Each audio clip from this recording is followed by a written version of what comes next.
You. Don't make me do it again. Do you need the signature here for Peter or anything? For anything?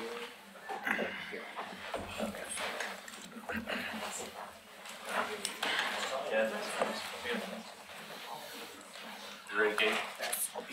Okay, I will call to order the work session of the Oregon City Commission for Wednesday, February 6th, 2019. Let's call roll, please. Commissioner Frank O'Donnell. Present. Commissioner Rachel Lyle-Smith. Here. Commissioner Rocky Smith is out this evening. And Mayor Holliday. Here. Chief Mann. Good evening, Mayor and Commission. So I've got some folks here I'm going to introduce you to, and then I'm going to turn it over to Ian with FFA for a quick presentation, then any questions that you have. The purpose kind of tonight is we talked about some of this stuff at our Friday night at the retreat, and what we haven't really done is formally come to you with our team, and there's some we're in a fairly significant place right now. We've been going through this process of designing and getting our design to meet our budget. There's a pretty big adjustment that we made recently, getting our square footage down from 36,000 to 33,800. The biggest portion of that probably means something to the public is the public meeting space that we had talked about. So generally what we want to do is just talk about the process we've had so far, where we're at, and get your kind of blessing on moving forward. The big things that we were trying to bring to you is our budget, we pretty much have finalized, and then the square footage is the biggest thing, the 33,800 where we're at.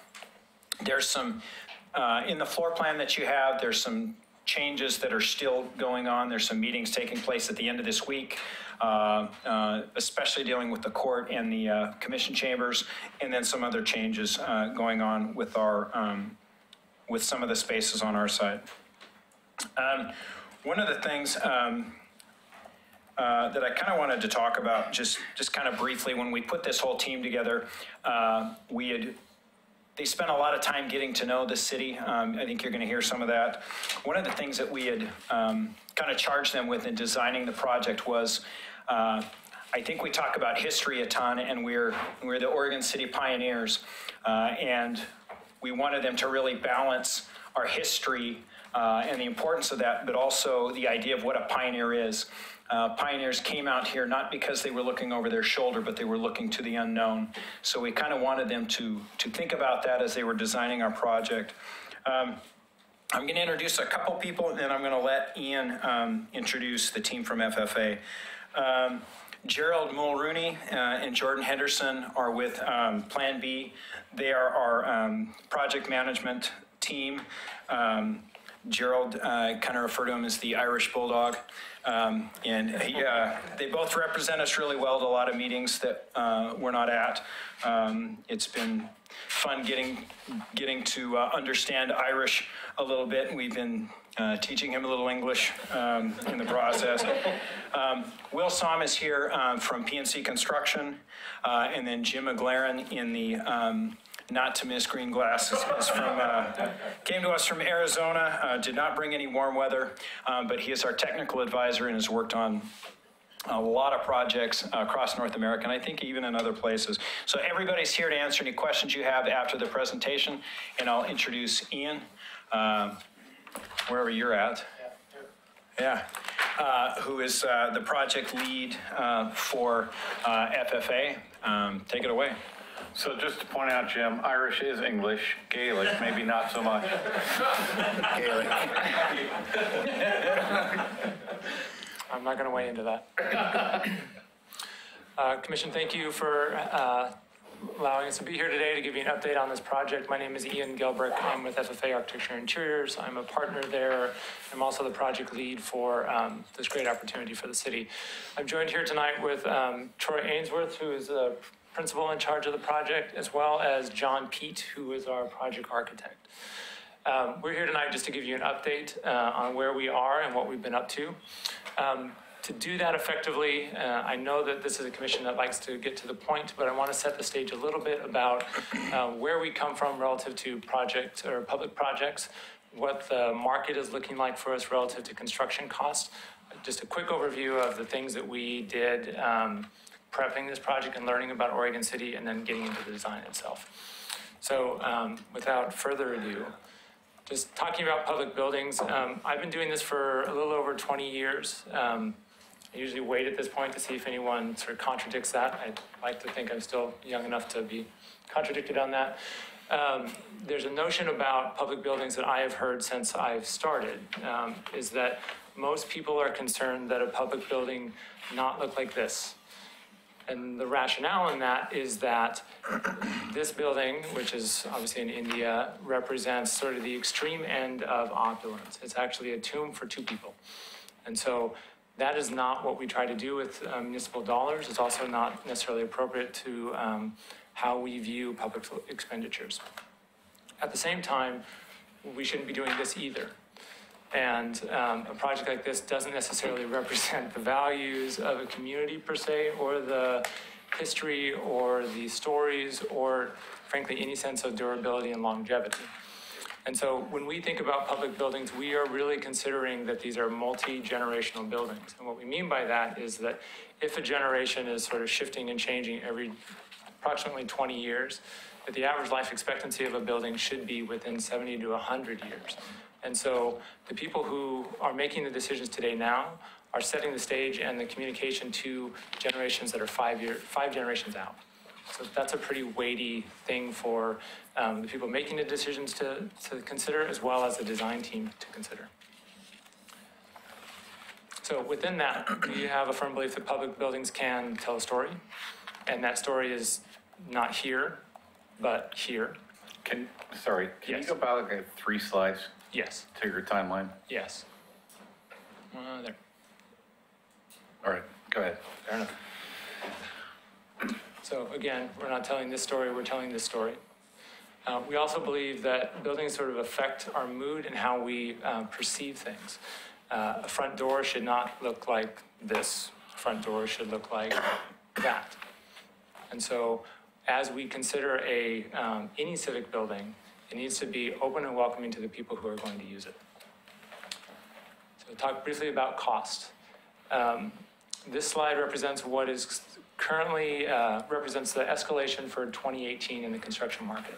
And you'll notice in the communities that are represented, mostly on the West Coast, Portland leads that pack, except for Mr. McLaren's home city of Phoenix, in the amount of escalation that's happening from year to year. And so what that means is the longer you wait to build something, the less buying power you have.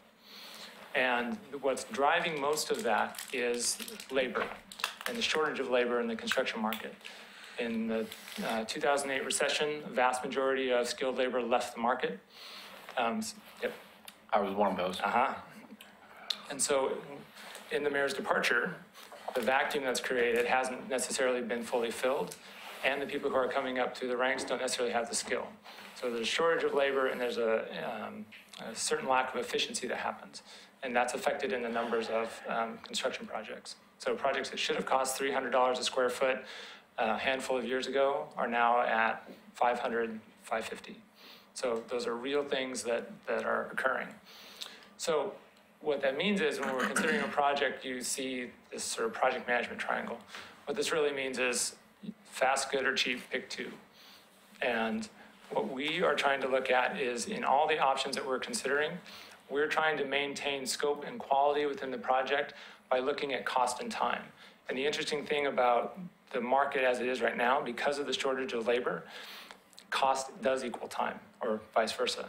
And so anything that we can do with higher quality materials in a quicker way, that's real dollar savings. And so we'll get to that when we talk about the design.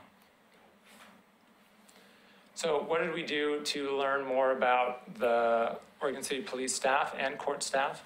And also, what did we do to learn more about the community? So we had a series of exercises with the community and with staff that was both visual, having them choose images that best represented the community or the agency. We also asked a whole host of questions and asked them to select words that were relevant to them about our community. And to summarize all of that in very short order, these are the things that we latched onto that we heard the most about. The comments on the left mostly from staff, about fitness and wellness and a facility that's welcoming, as well as natural warm and the sense of community. And these things overlap pretty well with what the community had to say. And then the images on the right, the connection to the falls, the notion of community itself, a connection's a bit of a small town feel where everyone knows each other, and a beer garden, which is important. So all of that's to say that we take all that information, we come up with a concept statement that then informs the design as we move forward.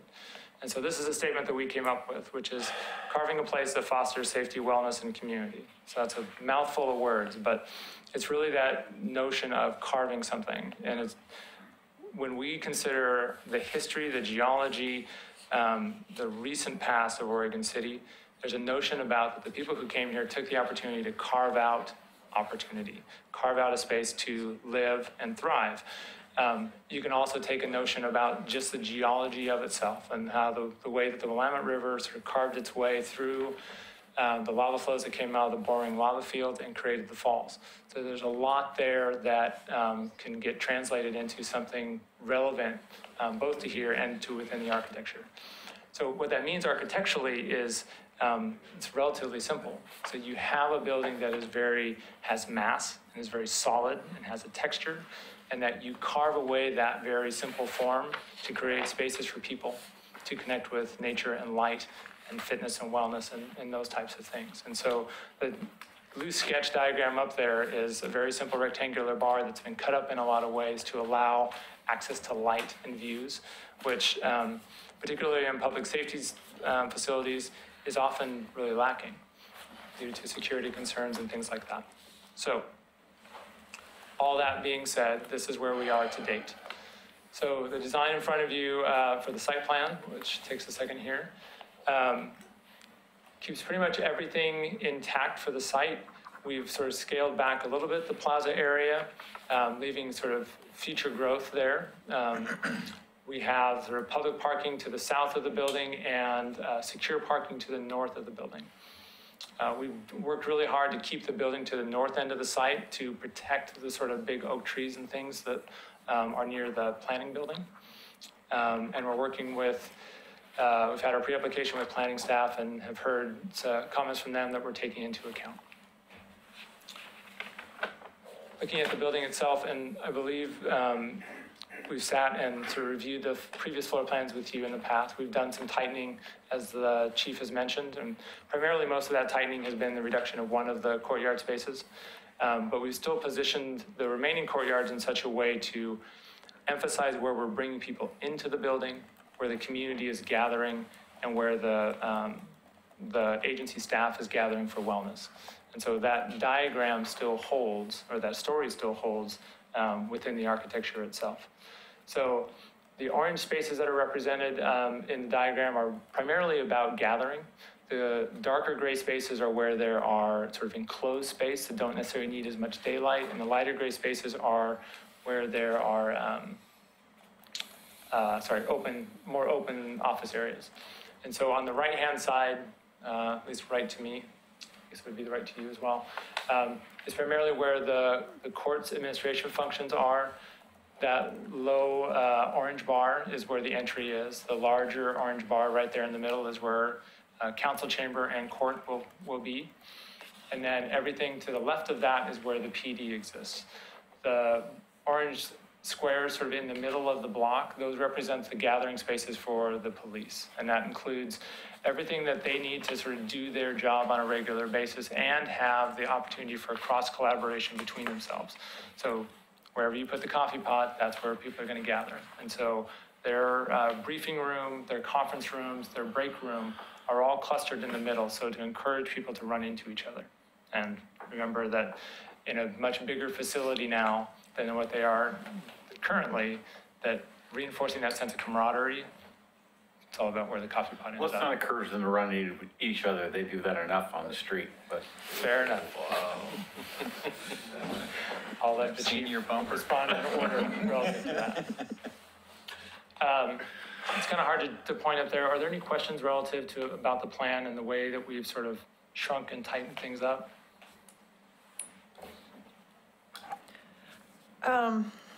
Thanks for the presentation. I didn't know when you wanted us, when you were going to pause for questions. Whenever. I have a Wherever. few more images to show, mostly what the interior is going to feel like, but this is as good at any good a time as any. So the dashed lines that are going across the court and commission room, are you planning to make that room dividable so that we could make it a multi-purpose meeting space outside of commission meetings and stuff? Right.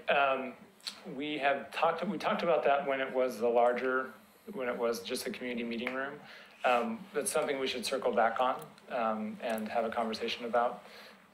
We haven't really necessarily addressed that question yet.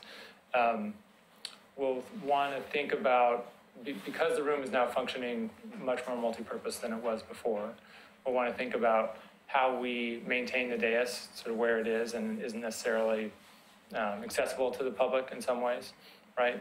But that's a good notion, something for us to consider. Well, yeah, where you have the lines, just north of the chairs. the theater seating, it kind of, the way you have it depicted leads me to believe that you could easily put up, expandable and removable partitions or something like that so that we can make that space more usable, because I'm sure the lack of the community room has not gone without notice. Sure. And so it's a maybe. Hang on, Jim, let me take this one. So just to be clear about the lines to start with, the reason all these lines are here is because construction documents have a multitude of pages. So what you see here, if you look at the numbers in the circles on the bottom or on the top and the right, are a way for you to match specific construction documents to each other. So the lines you're seeing are not about anything other than being able to match construction documents when you're working in the field. That's correct. But it does sort of imply something. Well, so the question points to kind of the challenge with this room. If this room was just a commission chambers, much easier. If it was just a court, it'd be much easier. But finding a balance to what is going to be equally as good for a commission chambers and a courtroom is kind of what we're working through right now. The other thing is, and we've had this conversation about what you said several times about like, hotel room, that kind of a wall, about whether or not something like that would be applicable for, that space also has to be convertible for our EOC at some point. It is also with the what's that? Emergency Operations Center. Thank you. Sorry. With the deletion of the public meeting space, do we put a wall at the midpoint of that or somewhere in there, so when court is not going on, when the commission chambers aren't being used by you folks, that we could close that off and there still would be a community meeting space? And some of these kind of priorities, I think, are some of the things that we're really going to need you guys to weigh in on about that space. And is it more commission chambers? Is it more court? Is it more convertible?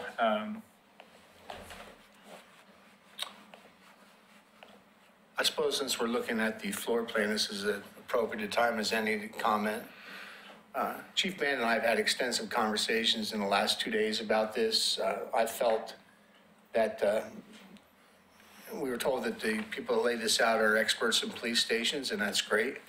To talk about this room in itself, it's almost 3 times the size of this room if you look at the square footage, so that's substantial. In terms of, we're going to be asked, let's proceed with this. Our conversations had to do with the quality of the layout that involves the court servicing area. And I'm sure it's already known to those that are involved with this. And that comes about because of my personal experiences over decades of being in that line of work and what I was interested in. So we understand, at least I'm being told, this is not the final layout. I agree with keeping the footprint as it is because those are cost constraints, and that's certainly what we need to do. My concern was in the court area, minimize the interaction between defendants and officers of the court and travel time and actually the flow of the piece. And all that entails is rearrangement of the pieces that are already in place. It does not entail an increase in square footage. My hope is that you engage the final users. I don't know if you have a specialist in court building construction and what that entails, specifics like housing prisoners, moving prisoners, maintaining safety within the confines of the courtroom.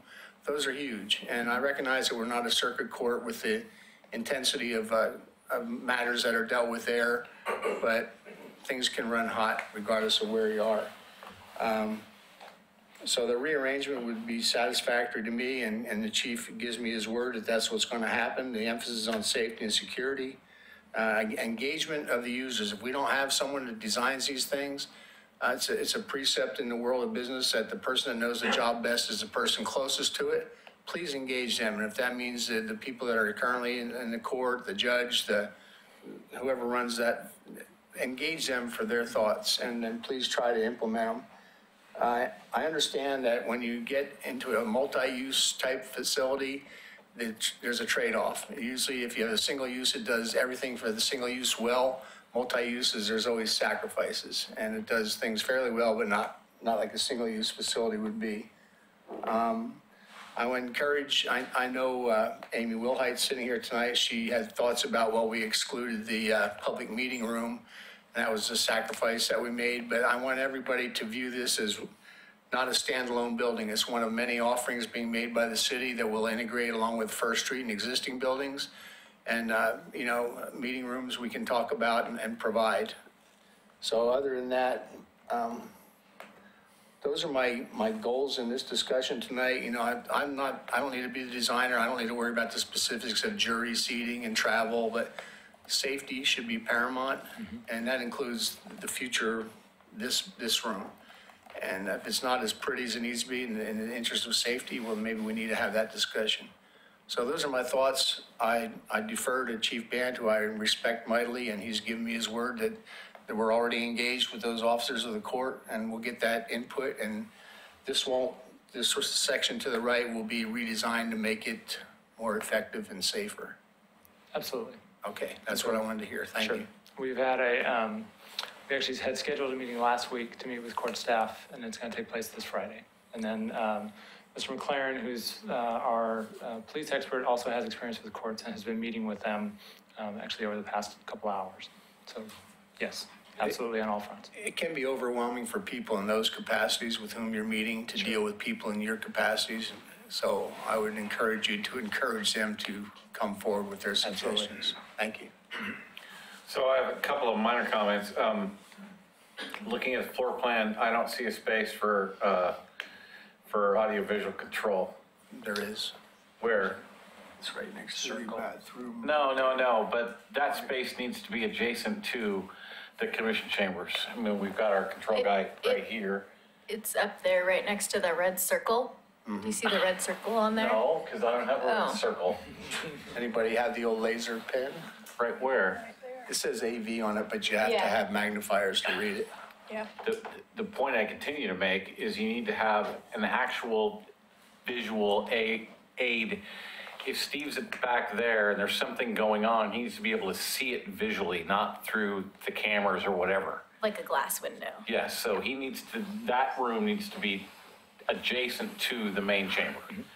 One option we had talked about that we've seen in other cities is the AV person is actually in the room, and there's kind of a vestibule, or I guess not a vestibule, but a desk that's in the back. So their equipment's kind of behind, it almost looks like a dais, but they can actually see and hear they're in the same room with you. So we've been exploring whether or not they're behind glass or they literally in the same room. I'm just saying that's a concern. If we're talking about equipment, I would prefer it being enclosed in a room that can be locked. So that the stuff isn't laying out there and people are twisting knobs or doing whatever. I took my kid when he was 10 years old in a room like that. The very first thing he would do is be going over there and twisting knobs just because he could. The other thing is we've talked about metal detection at our current court facility. I don't know whether it's been talked about here or whether it's being integrated into the doors or whatever the case may be. But I definitely want to have metal detection availability for not only for court, but in the future for the commission as a whole. And the last thing is I don't really see an escape hatch for us. And I think some of these discussions, Mayor, we were going to maybe conduct them as an aside internally, because if we reveal, and that's pretty obvious, an escape hatch, but maybe some other mechanisms that we put in for the I don't want safety to of the talk about, occupants. I don't want to talk about security issues per se in public, but, you know, I agree I with do you. want to have a way for the commission and or the judge to get out. And currently, the judge seems to have an escape hatch into her chambers, but if we're going to go anywhere, it looks to me like it's going to be that conference room. And that puts you out in front of the dais. And if there's an active shooter in the audience, that's a problem for me. Sure. Well, it's 20 long feet to safety currently. It's 20 feet to get to a safe place the way Yeah, and it's it takes designed. what, 2.5 milliseconds for a bullet to travel that far? I'm just saying it's 20 long feet when the moment occurs. So so Mr. McLaren has a bunch of notes and thoughts on this that he's had for a while. And I've already talked to him about some of these ideas. One of the things that happened, and if I were doing this again, I would have done this part a little bit differently. If you back us up to about a week and a half, 2 weeks ago, we were trying to crunch the budget and the size, the footprint of this building. That was heavy bleeding in my mind in terms of our budget was huge. And so that was the focus of reducing. So some of these tweaks, we're getting this stuff taken care of. I promise you, all this. And there's a lot of conversations we had today about entry, exit. We have, the court has a metal detector. I've got the dimensions for it. The one thing about someday, just to have in your back of your mind, if we have a metal detector for commission meetings, we'll have to staff that somehow. Now, some other commissions, they have kind of like the security folks or something like that. Just something to think about. And we all realize, I think, that these are not construction drawings. That's right. So, you know, we're at the sort of mid-phase in design. I think we're all just giving you our questions and concerns at this point. So you want to go ahead and move on? Sure. Thank you for those considerations, and those will be things we will be incorporating. So we wanted to actually get to the pretty pictures. So this would be a view of the facility looking from Lynn Avenue. You see how we get to that idea of having a solid, sort of substantial building that then has been carved away to sort of reveal where people either enter or where they have an opportunity to experience light and nature. And so you get a sense of a plaza space that's still sort of being worked on and being designed out front. But the intent is to welcome people to the site and then give them a clear way, direction to go. We've also made considerations to actually open the corner of the building up so that it does have a public entry that addresses Lynn Avenue. And so it will face out that way. Moving into the lobby. So we position this in such a way so that there is a sort of a central entrance, vestibule and lobby, which could then lead straight into the council chamber and then right or left to police or courts administration. And in doing that, we've allowed it to, certain parts of the building can be zoned, locked out, depending on time of day, if the public's using the space or not. It does give us more flexibility in sort of where we start to position metal detectors and things like that. And then going into the council chamber itself, which these are very draft, they're sort of very early in their considerations, but that sense of having the commission dais, where the judge would be, and then having a little bit of a backdrop, but being able to see beyond that into a courtyard that has trees and vegetation that the general public gets to see sort of around you. The considerations for AV are still being worked through. The considerations for the security aspect, as the mayor mentioned, are definitely concerns that we're considering and working through. The biggest sort of takeaway you get from this is that notion of that it's a warm, welcoming, inviting space. And the biggest aspect about that is that the use of cross-laminated timber, which we've talked about a little bit on in maybe some one-on-one conversations, is that ability to get that warmth, which we all sort of associate with wood, in a way that is integral to the building and its structure and not something that's necessarily layered in. So by example, the addition of a ceiling like this that's in this council chamber isn't needed because we actually have the use of the structure there already.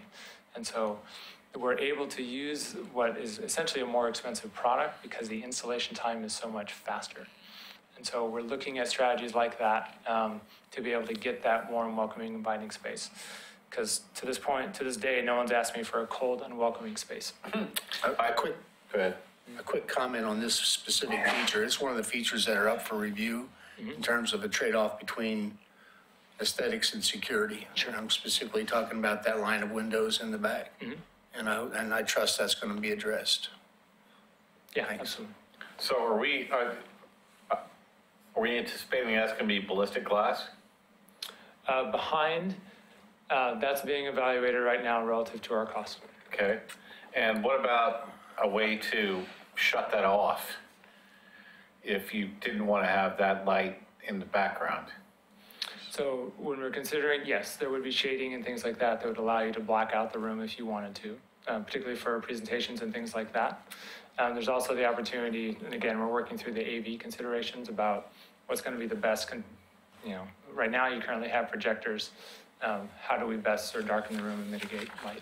So would that be electronic or actual physical shades? Physical shades is most likely what would be budget appropriate. Okay. Again, the caution is anytime you show the general public a picture, they think that's exactly it. Of course. If you look at the stats, this thing is, where this room holds 60, this new room is over 100. It's 3 times the size. And I mean, that's not actually the chair layout. Number, right? Yeah, probably. Yeah.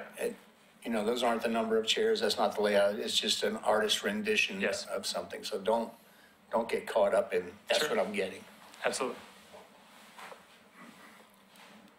So looking back the other direction, this would essentially be your view from the dais. And it looks back out to the lobby and to the plaza beyond. And obviously, as we've talked about, the lighting mitigation and the AV considerations still have to be worked through. Those are details that definitely have to be considered. But that sense of openness and that sense of public connection we thought was pretty important. Question? Okay. No. Okay. So if you were back in the lobby, and I'm going to skip back a couple. If you were in this lobby and moving instead off to the left, you'd go to the police reception window.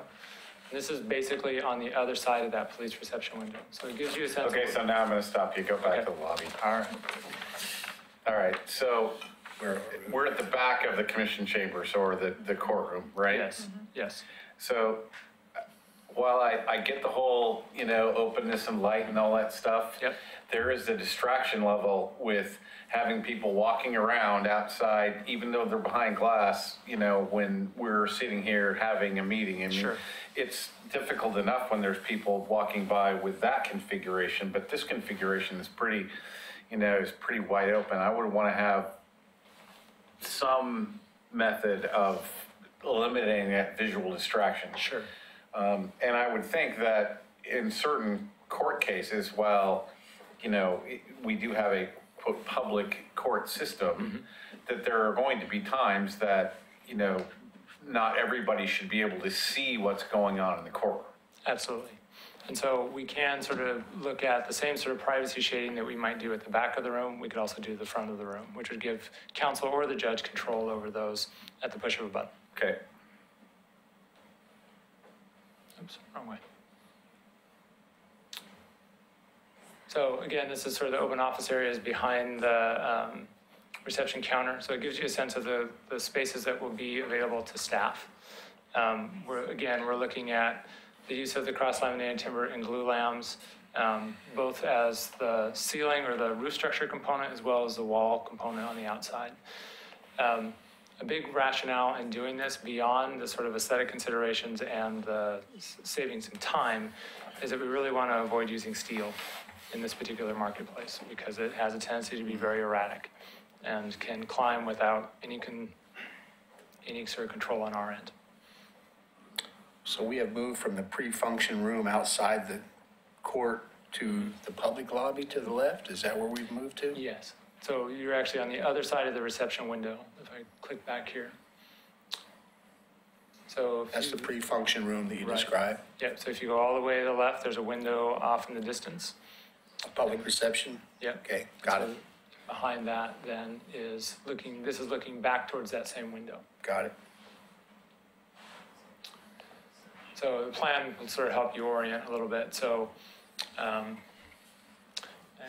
and basically just to the south of the council chamber area, and you take a left and you go through that public lobby, and then you'd be in that one. Public reception. Perfect, that's great. So basically that view was taken from back here, looking back towards the window there. And so I pulled the plan up because the next two views get sort of deeper into the space. And so the next one actually looks at this circulation path, which for a building this wide, you generally don't want to be more than 30 feet from a window to give access to daylight. And so we're much wider than that. So we've sort of introduced a clerestory in the middle. And so what that means is that in the police areas, there'll actually be daylight sort of coming down into those spaces. So on this side, you have the briefing room. Beyond, you see the break room here. And to this side is the conference rooms. If you continue straight down here, this is report writing. The other side is locker facilities, and beyond is the more technical functions, which are evidence processing and evidence storage sort of in the distance. But the benefit of that clerestory of bringing light in makes much of the spaces more usable and obviously more energy efficient over time. And then the last view is actually of the break room on the other side of the previous space, looking back the other direction. And it's that opportunity, again, to get access to light and view in a secure area. So that area all points back to the secure parking in the back, so that officers and staff don't feel like they're on display and they're not as concerned about security threat. And consideration was given to the HVAC requirements to heat and cool this building with all the glass I see? Absolutely. Okay. And so right now, we're actually evaluating 3 different options for HVAC, Okay. and we're looking at the long-term payoffs of what those mean. Wasn't there too, I think Kelly was there was a thing on a grant today too. Right. Now, we don't have it, but on solar. Yes, so something to keep in mind, and it's something that the entire team is starting to explore, is that PG offers grants for solar. They're pretty significant. On our previous project for Beaverton, as far as I know, we received the grant for roughly 300 some kilowatts of PV on the roof, which basically covers the entire roof plus the, Okay, so we have a rule here, we don't use acronyms, so PV is? photovoltaic Thank you. panels for energy generation. And basically it covers all the roof at the Beaverton Public Safety Building as well as the 2 carport structures on the outside. And in doing that, it extends the life of the resiliency story of the building. So where every public safety building has a generator, the PV allows us to extend the life of that generator much longer. And just obviously it helps with the energy efficiency of the building in the short term. So what about storage There's storage. for the photovoltaic? So relative to battery, Yes.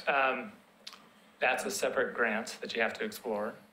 We have that grant on the Beaverton Public Safety Building. So in addition to the generator, we have a relatively large battery backup system. Okay. So Chief Ban, you're not concerned about all of those clear glass windows around your briefing room, or you're sure all your guys are going to pay attention to you with people walking by? You know, so what they see in the back, that will open up to the secure parking lot. So there, it's not really going to be opening to the public walking by. There's going to be a pretty robust fence around that area. It's where all the patrol cars and stuff will be. A wall? Sorry, I couldn't resist. Does that make sense? Yeah, I was kind of looking at that image. You know, you have glass on both sides. One side is a break room and the other side is a main corridor walkway. And, you know, I'm like the mayor, in meetings that I've been in with lots of windows, it is really easy to be distracted. You can have well, maybe not here, but you can have a thunderstorm or a hail, and everybody's looking out the window and completely tuning out from the person that's talking. And so I just know it can be a real distraction, and so I mean, maybe your officers are much better than people that I work with. Is this glass wall at the briefing room, is it about light? It's about light, but it's also about seeing people where they are. And so being able to cross paths with people and see them throughout the course of the day, it's a big piece of that as well. I mean, it seems to me like, I've worked in almost every building in downtown Portland over my career as an electrician. And if you go, especially to lawyers' offices, you have these conference rooms and they have glass walls, but they also have some kind of frosting or other thing. I mean, there might be a strip this wide where you can kind of see in and see who's there, but it's not like you're getting that feeling of, constant people walking by your meeting. Sure. Is that something that we could consider for these kind of spaces? And really, I'm just throwing ideas. It's really up to you guys. My only real concern about this building is to make sure that you guys are safe and that we're safe when we're there. And then the functionality is really up to you and the court folks. The thing that it's interesting because police are different. We're just different people, but Really? a lot of so we've had times where patrol's working on something and detectives know something, and they'll both know something that is a missing piece that maybe, if I'd have known you knew that 2 weeks ago, Right. So we're always trying to get people to interact more, not, now we've got detectives back in a double wide trailer that they have to go through. I don't know how many doors to get to where the briefing room is. And then there's the whole thing with management too. Us going into briefing changes briefing, and so kind of getting people to interact more, I think, is something that we need more of. I do wonder about some of the stuff, in a conference room. There are certainly times in some of these conference rooms where we're talking about things that, maybe it's in labor negotiations and we can't have everything glass because, or personnel stuff, if a sergeant's got to counsel somebody. So we are working on that. We are relying on these folks too to make sure they're striking a good balance. One of the most interesting things about this project is I'm going to work there for 2 years and I'm going to retire. And there's a lot of folks here who are in the same boat. We've got a lot of people. Yeah, if I make it 2 years. No, I was saying I'm not going to make you stay longer, but. There's people right now who we're going to hire in a few years who are going to spend an entire career in this. And the newer generations look at buildings completely differently in spaces than we do. So we're trying to design not for what Jim Band wants or for what the other people who are there, but kind of an unknown, right? So something that works for everybody, but also isn't like too cute or too, then in 20 years or 15 years, somebody goes, who in the heck? We have that question a lot. They're still going to be there. Yeah, I'm sure. I'll be gone. Any 1970s. What morons did this? Yeah. All right, yeah. The one thing I'll say on the glass, I know there's a yang to it, but the thing that I think all of us wanted was most police departments look like police departments. And I've said this over and over again, they look like a place you can't break into and you can't break out of, and they don't look like a place you want to go into. And that is, I think the most important thing about this building is I don't want it to look like a police department. I want it to be open, and it's kind of consistent with how we like to police this community. But no matter how you put the lipstick on, people It'll still still be don't secure. want to go to the police station. That's true. right. They'll hate it less. Move on. So that's the end of my presentation. So Okay. any other questions that you have, I'm happy to answer. Buddy? No, I've had my say. No, I think we're good. We'll continue to assess and make comments as we move through the process, but. Of course. Can I just throw one thing out there that Yes. we're really going to need help on?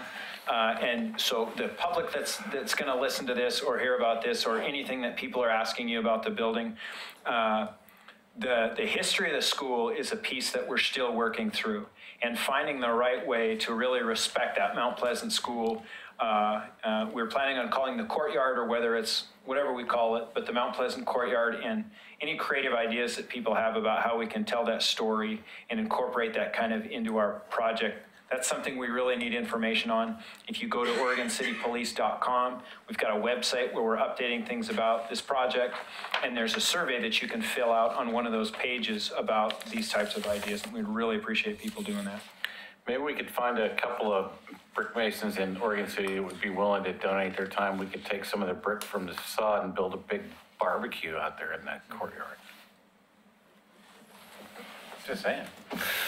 I thought some kind of a bacon joke was coming. I never joke about bacon, ever.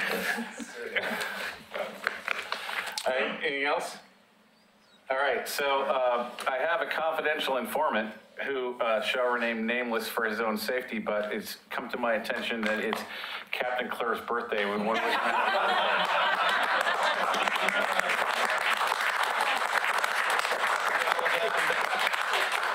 Well done. What are friends for? It wasn't me. All right, so we're adjourned. We'll be back at 6:30 for an Irwin Commission meeting.